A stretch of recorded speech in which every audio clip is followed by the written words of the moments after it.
So, this panel will explore the influence of tokenization on tangible assets, uncovering how blockchain technology is reshaping traditional industry.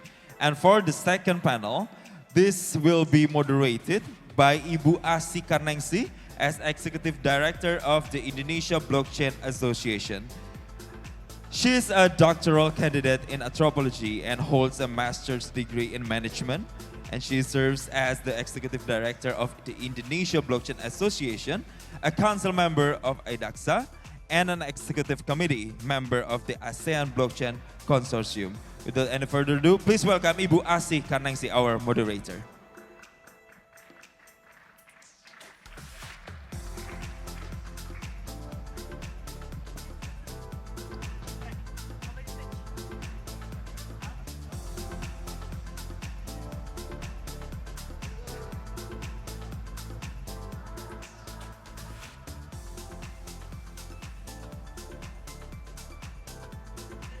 Hello. Oh, hi everyone. Thank you for the Bapak MC. Actually, I didn't have to do a lot of introduction of the session since I think we heard a lot from Pak Joko earlier, talking about the tokenization as well, and that we're very excited because he mentioned a lot of gas fuel. So we're gonna discuss about tokenization transformation. I won't be here alone because that will be boring. So I would like to invite all the panelists of the sessions. I'd like to invite Charles Koch from UOB Venture Management. And Bapak Setiyo Wibowo from BTN. And then Bapak Teguh Wahyono from Pegadaian. And then Pak Tigran from Adiwirya Labs. Can we please give a round of applause for them? Thank you. Anywhere, Pak. Anywhere. Yep. Sure. Right. In the beginning, we have one of the other panelists, which is Bu Novita from OJK, is supposed to join us this morning, but unfortunately, she has another arrangement that needs to be attended. But she sends all the to all the panelists the regards from OJK. Right, so without any further ado, we don't have much time, I can see. As we know that asset tokenization is a space that has been evolving in the past few years. I think a lot of even the traditional financial institutions have been exploring these tokenizations. And we know that a lot of assets are now being tokenized. Real estate, what else? You name it. But usually, because this is something new in terms of assets compared to the existing one, so usually there will be challenge to strike the balance between innovations and also the regulations, because we need something that is secure for us as an individuals who like to be the users, investors, to enter the market. So before we go straight to the questions, I'd like to let every panelist on the stage to introduce themselves and a little bit of your view on asset tokenization. Feel free to respond to me in Bahasa or in English. I think we're all good. Please, Pak, we can start with you, sure. Okay, good morning everyone. Selamat siang semuanya. Assalamualaikum warahmatullahi wabarakatuh. Perkenalkan, saya Teguh dari Pegadaian. Can we speak Bahasa or English? Please. Oke, Bapak Ibu sekalian, mungkin Bapak Ibu udah kenal dengan Pegadaian. Pegadaian punya yang namanya tabungan emas. Ini sangat erat kaitannya dengan tokenisasi, of course, karena apa? Kembali, kalau pertanyaannya kenapa ini tokenisasi gitu? Karena memang dengan tokenisasi itu tadi, satu kita bisa punya aset yang memang can be done digitally. Kalau fisik ini kan susah. Kenapa? Karena orang harus datang ke toko, jam kerja, dan seterusnya. Nah dengan token, sama dengan tabungan emas kami, itu bisa liquidity akan naik signifikan. Kenapa? Karena kembali yang emas ini tidak harus nunggu jam kerja, can be traded 24/7, kemudian apalagi, of course efisiensi, because holding emas it's very expensive. Apalagi kalau misalnya kita belinya harus dikirim ke Singapura dan seterusnya. Nah itulah, jadi satu liquidity, dua adalah lebih fokus ke efisiensi. Terus yang tiga mungkin kemudahan. Karena orang bisa trading ini at any time, tanpa harus keluar rumah. Itu mungkin benefit-benefit dan yang lain mungkin small denom. Karena dengan token yang emas harganya 1 kilo itu mungkin miliar atau 1 gram minimal sekarang 1,5 juta bisa ditransaksikan dalam small denom sehingga mungkin akan reach market yang lebih luas. Itulah yang ada tabungan emas kita sebenarnya. Makanya saya tertarik bagaimana kita bisa mengkonversi dari existing tabungan emas ini menjadi token. Saya kira itu dari saya, makasih. Thank you Pak Teguh as a early adopter ya Pak. Please, Pak Bowo.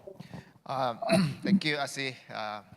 Kalau saya lihat ini rambutnya hitam semua jadi saya speaking bahasa dan saya dari Bank BTN, do risk management dan saya berasal dari industri yang sangat konservatif, which is banking industry.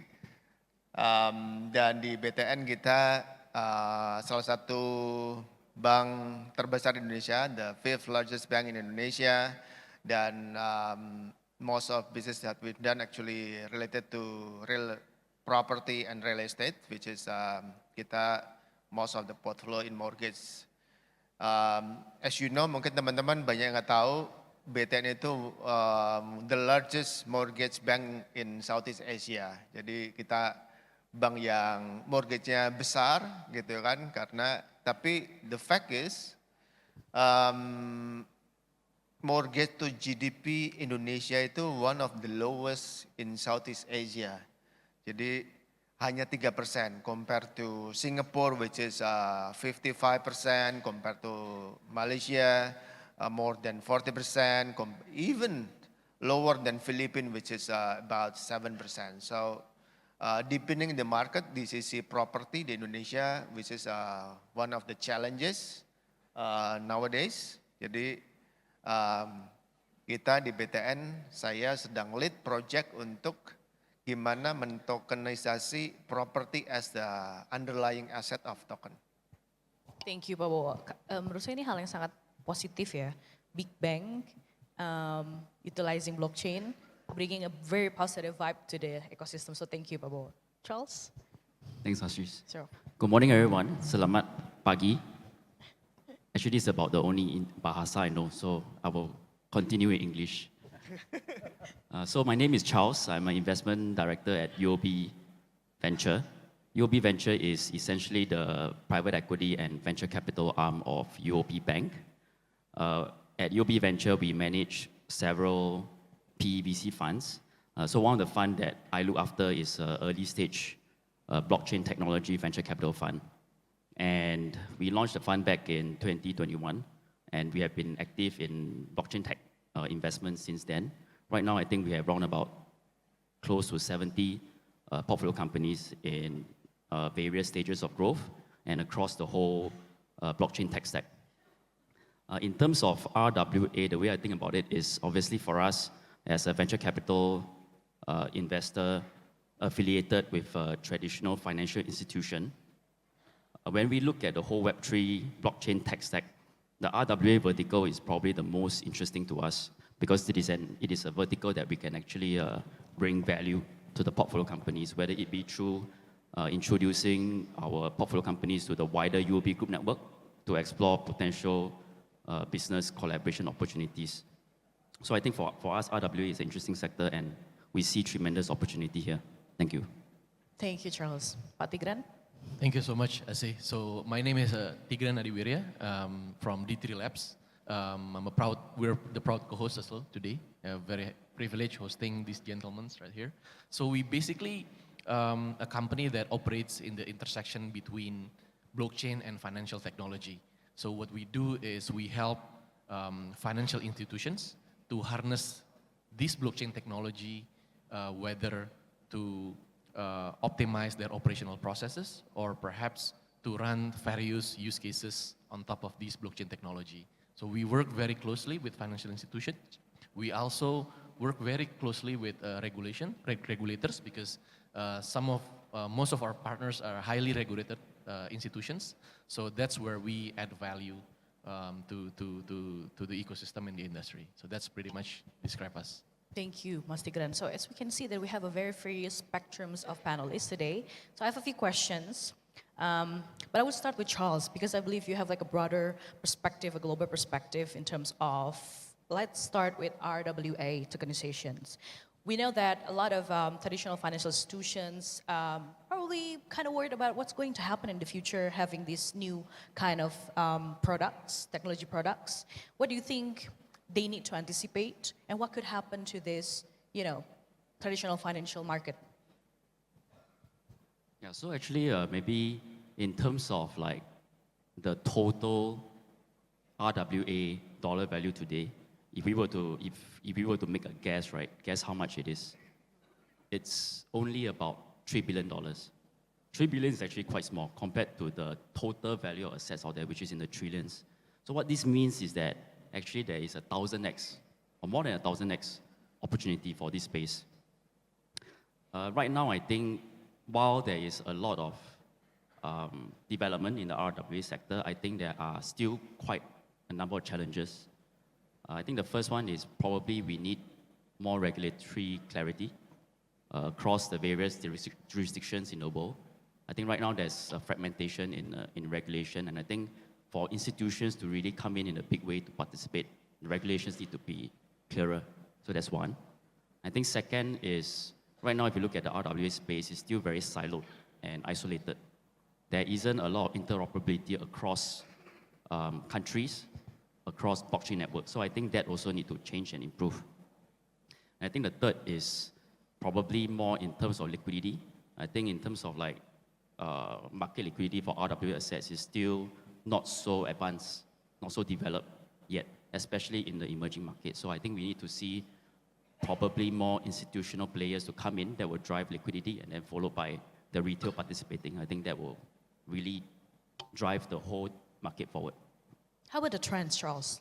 The trends of the RWA tokenizations. Like, what can we expect from it in the near future? Yeah, so in terms of trends, I see a few interesting trends going forward. I think the first is right now, if you look at the RWA space, it's still very traditional asset focused. So bonds, funds, real estate, right? I think over time, we will see more interesting RWA products coming online. So for example, commodities, intellectual property, art, and now we are also seeing carbon credits. So I think more and more a wider asset class of RWAs will come over the next 5 to 10 years. I think the second area that I think is quite interesting is how RWA can integrate with DeFi. I think that's a very interesting intersection. How RWA assets in future can potentially be integrated into DeFi networks, and a RWA asset owner can actually take out a decentralized loan against that asset and generate yield. So there will be more yield generation opportunities for this space as well. I think the third trend is right now, if we look at regulations around the world, countries like Indonesia, Singapore, Switzerland, UAE, they are already putting regulatory frameworks to govern this space. But across the world, I think there's still a lot of countries that haven't really caught up yet. So I think there will be more and more regulatory frameworks, clarity over the next 5 years. And I think that will drive the development of this space forward. Yeah. Thank you. Since you already mentioned about the regulations, I'd like to ask Pak Tigran, Pak Wibowo, and also Pak Teguh about the regulation here in Indonesia. We do have regulatory sandbox, Pak Joko already mentioned, and most of the participants are actually tokenization. So I think that's very interesting. But what I like to know is how do regulators and also major financial institutions work together to bring the best benefit of tokenization? We can start from Pak Tigran. So I think, in terms of the role of regulators, right? I think number one, obviously the regulators have the main responsibility to create stability. But I think we need to appreciate that, regulators such as OJK, they provide a room, this sandbox, a room for the financial institutions, not only startups, to do some innovations, and a law that actually protect them with a leniency, right, to conduct such innovations under supervision of regulators as well. Because, to make the best practice happen, right, you obviously need to do a lot of trials, a lot of fine tunings. So that obviously something that the stakeholders need to work together. This is where, company like D3 as a infra providers, can work with the banks, with the financial institutions, and also with the global companies as well, like to how to actually shape the ecosystem in a proper manner. So yeah. Wibowo? Yeah, I think from Pak Joko keynote speak just now, I've seen a lot of positive vibes from the regulatory perspective, and we also already sent some of sandbox to OJK and a very positive response as well. So I think in the future, from the giving the room for innovations and then giving room for exploring the new thing, Indonesia actually one of the very positive response to the industry, but at the same time, OJK actually giving the guidance, giving the traffic lights. You can do this, you cannot do this. So it's kind of balancing between how to grow, set up the new product, but as well as you have to aware with the customer protection, you have to aware with the risk, how to educate the market as well, especially to protect the customers. So it's kind of the balancing between exploring the new things, giving space to innovation, but also at the same time giving the aware with the customer protection and also the risk management as well. We are very optimistic actually. I believe that OJK as a regulatory financial industry in Indonesia is very futuristic. For example, last week I think they just issued the new regulation. We call it like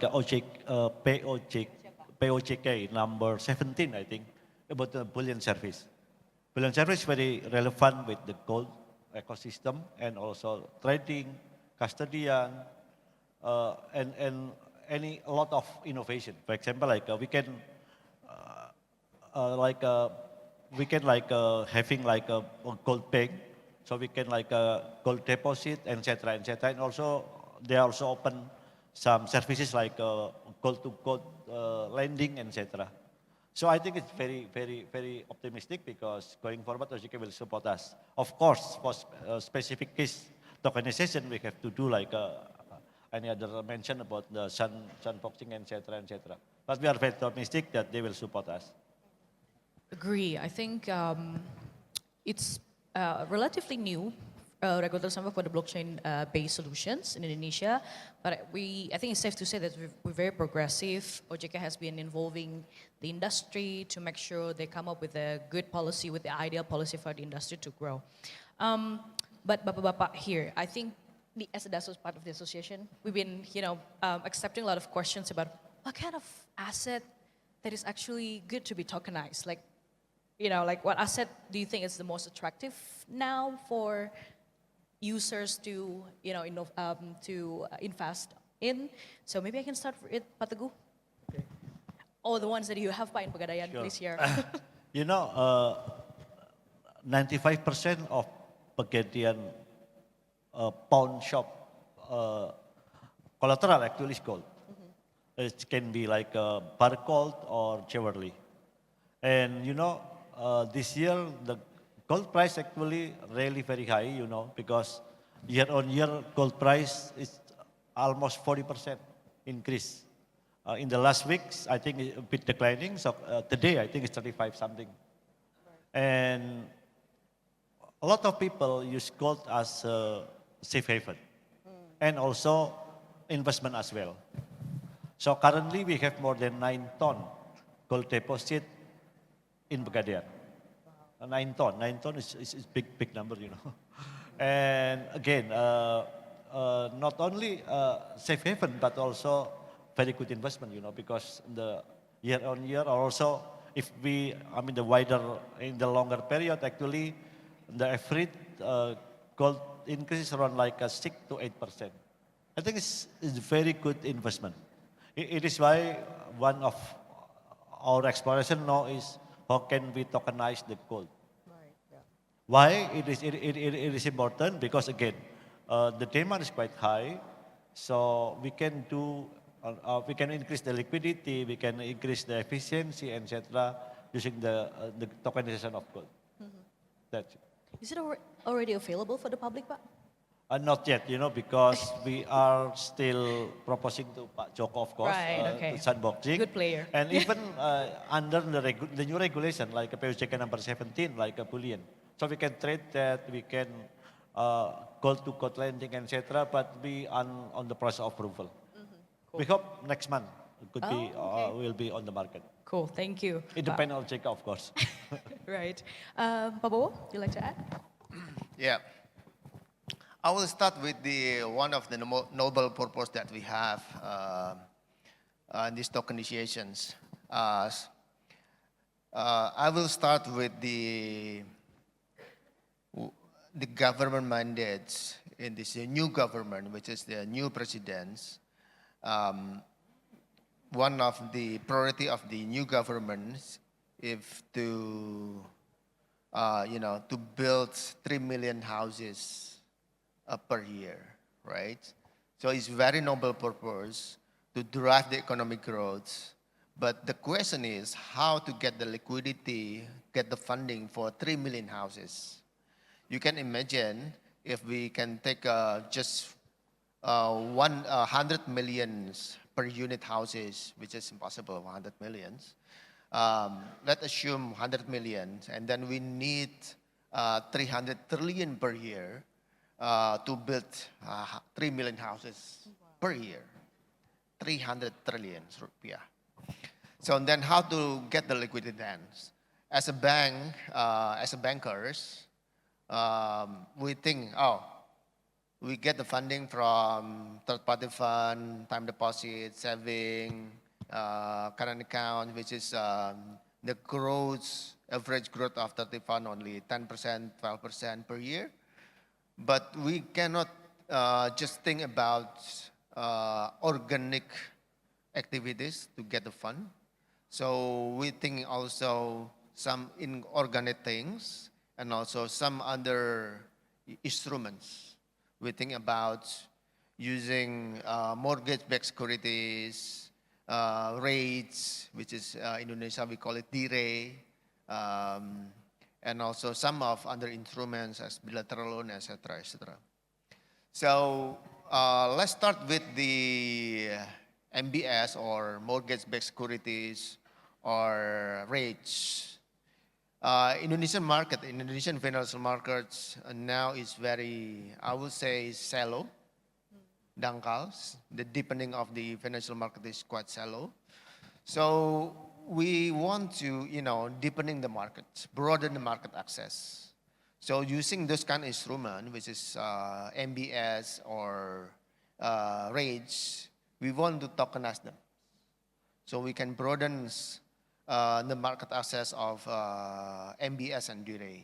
So that's the idea of tokenization of real estates. So the underlying of token, actually in the real asset, which is can be MBS, which is our loans, or our property, which is rates. We have a lot of property.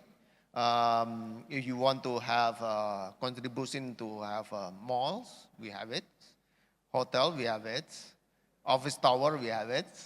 And or residential office or residential property as well. So this kind of property that we offer in our MBS and our rates, and then we try to tokenize them to get the flavor of the markets. We met some investors with Tigran as well, so a lot of concern from the markets, and actually it's good for Indonesian property market as well. So I think by doing this, we can help to drive the economic growth through Indonesian property markets.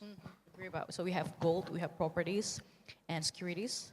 I'll have to skip you, Charles, because I have a specific question for you later. Mas Tigran?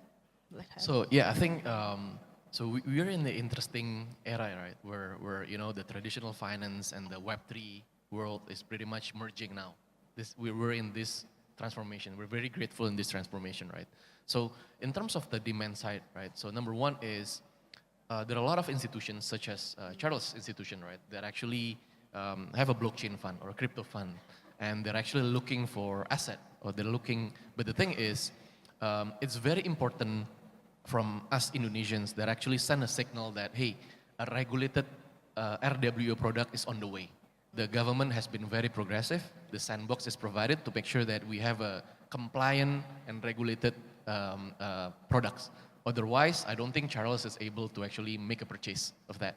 But I think, hey, we're getting there, Charles, right? So that's one of the signal is very important to send to the global market. And the second one is the liquidity in the blockchain world is amazing now, right? So there are, I think today about $180 billion floating, and we have Tether today, right?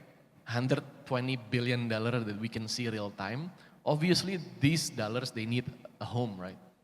So how can we, as a country, can able to prepare such a asset class? Because there are disparity, right? So the liquidity is absolutely, growing exponentially.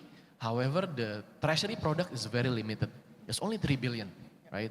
So that's why the room to actually structure product in a tokenized form, in a compliant form, will definitely generate a lot of interest from the Web3 world, right? So that's where we can take a look at these new landscape. Right. Yeah, we do have builders, we do have good regulations, user base, big user base. So I think it's time to really get into it. So Charles, just recently, I think 2 months, in the past 2 months, we in Indonesia, Bapepti came up with the new regulations that allows institutional investor to invest in the crypto market, but it's very specific for crypto. And I think we can understand that institutional investor, of course, they bring more capital to the market. But what I'd like to know in terms of RWA tokenizations, what are the two different of the retail and institutional investors, and what roles do these two play? So the question is the difference in roles between institutional and retail investors in RWA. So I think they play quite different roles. For institutional investors, I think because they bring significant liquidity to the market, so that actually lends more credibility, trust to the whole RWA space. And institutional investors, because of the position they are in, they can work with regulators to put in place the necessary regulations so that there is even more institutional participation with clearer regulations. So market stability, credibility, and ability to put in standards working with regulators, I think this is the role that institutional investors play. For retail, I think the role that retail investors play would be more in terms of market growth and I would say democratization, opening up the whole market to even more people. Every one of us can participate in this space. It brings up significant liquidity to the market as well, so there will be more liquid secondary trading opportunities with the retail coming in. So for retail, I think I would say the role they play will be more market growth, democratization, and liquidity enhancer. Okay. I know I hate to say it, but we almost ran out of time, so I will have to give all the panelists the chance for them to deliver your closing remarks on today's sessions. Pak Teguh, we can start from you. Mungkin saya speak in bahasa ya, jadi kami yakin bahwa memang proyek ini ke depan akan menjadi sesuatu yang lebih sesuai juga dengan demand di masyarakat. Artinya memang investasi di emas itu dari zaman dulu, zaman Nabi, emas itu memang udah menjadi, bedanya mungkin kalau dulu investasi dalam bentuk perhiasan, dalam bentuk fisikal, ke depan memang kita pengen menyesuaikan medianya. Tapi intinya tetap sama, underlyingnya adalah gold. Dan kembali ke depan dengan regulasi yang semakin juga inovatif, kita yakin ini akan menjadi sesuatu yang berkontribusi besar bukan hanya untuk masyarakat tapi untuk negara. Kenapa? Karena memang kita termasuk top 10 produksi emas. Tapi emas kita selama ini diekspor. Dan nanti emas ini akan stay di Indonesia, yang kita jual adalah tokennya. It's very good for the country karena apa? Investment coming to Indonesia dan aset kita tetap stay di Indonesia. I think one of the top contribution to the country. Thank you. Looking forward to it, Pak. Pak Wibowo? Ya, Pak Teguh tadi sampaikan, which is gold is the safest asset class. So I would like to say property the second safest class. So uh, so then I think let's develop the property as a asset class for the investments. So you guys, as a bank, we did and have done a lot of due diligence for our assets, our property, because the asset is in our book, and then the cash flow is as performance of the underlying asset. So as a bank, we already did some of the analysis, risk due diligence. So we offer them to the investors who take over our asset class into your cash flow. So we turn the rates, either rates or mortgage-based securities as underlying assets, which is Indonesia. If we can do this, probably the first Indonesia who can, tokenize rates and MBS as well. So let's collaborate. I invite all of you guys, if you want to talk with us, let's do this. Thank you, Wibowo. Charles? Yeah, so putting on the venture capital investor hat from that point of view, usually when we evaluate an opportunity, one of the things we look at is how big the market is, or how big the potential addressable market is. So as I mentioned earlier today, the total value of RW assets globally is $3 billion compared to the trillions of assets out there. So there is a significant market opportunity, significant headroom for growth. So I think whether you are an institutional investor looking to tokenize a large commercial property, or a retail investor looking to buy a piece of that Picasso art, I think we are all in this exciting journey ahead. But I think at the end of the day, I feel that it shouldn't be a case of tokenizing assets for the sake of it, like putting assets on the blockchain for the sake of putting it. There must be, at the end of the day, there must be real value, real trust behind that. Yeah. Thanks, Charles. Mas Tigran? So, Mbak Asih, I think this is a very exciting times, right? I think where we have institutional gold, institutional property, institutional money sitting at the same stage, right? So I think from my side as an infra provider, I think it's very important to make sure that this technology is there to add value, right? It's just not a gimmick.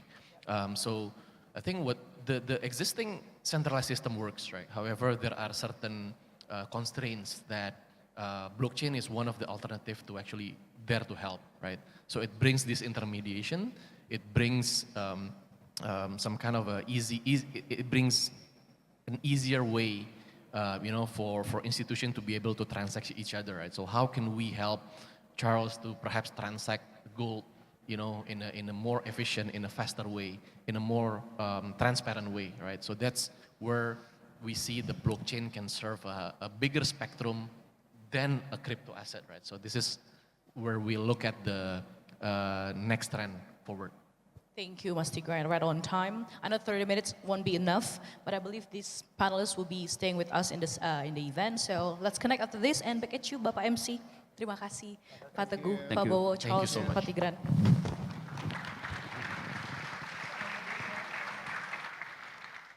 Sekali lagi kita berikan tepuk tangan para hadirin untuk sesi panel yang kedua. Kami persilakan untuk moderator dan juga para speakers untuk maju ke tengah panggung dan kita akan abadikan momen bersama di hitungan ketiga.